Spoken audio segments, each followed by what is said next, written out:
Hi friends, first of all వీడియోని అయితే like చేసి వీడియో అయితే కంటిన్యూ చేయండి. నేను ఏలూరులో వచ్చేసి ఈ సాంబార్ పునుగు అయితే టేస్ట్ చేయడం జరిగింది. ఇక్కడ ఏలూరులో వచ్చేసి ఈ సాంబార్ పునుగు అనేది చాలా ఫేమస్ అంట. నేను అది అనగానే ఎక్కడ బాగుంటుందో సెర్చ్ చేసి యశ్వంత్ సాంబార్ పునుగు అనే చోటుకి అయితే వచ్చేసాను. ఇక్కడ మీరు బోర్డు అయితే వస్తున్నారు కదా, ఇక్కడే అడ్రస్ అయితే కూడా మెన్షన్ చేసింది, అమీనపేట ఏలూరు అని చెప్పి. ఇగో మేకింగ్ ప్రాసెస్ అయితే చూడండి ఒకసారి. ఏం లేదు, పునుగులను అంతా చిచ్చిపేసి ఒక బౌల్లో అయితే వేసి సాంబారును చట్నీ వేసి సర్వ్ చేసి ఇస్తారనమాట, అంతే. ఇక్కడ టేస్ట్ విషయానికి వచ్చేస్తే పర్లేదు, బాగుంది.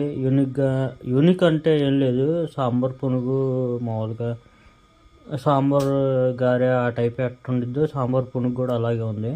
కాకపోతే టేస్ట్ అయితే బాగుంది. ఇక ఎక్కడ దొరకంది ఇక్కడ దొరికిద్ది కాబట్టి మస్ట్ ట్రై అనమాట. వెళ్ళినప్పుడు ట్రై చేయండి.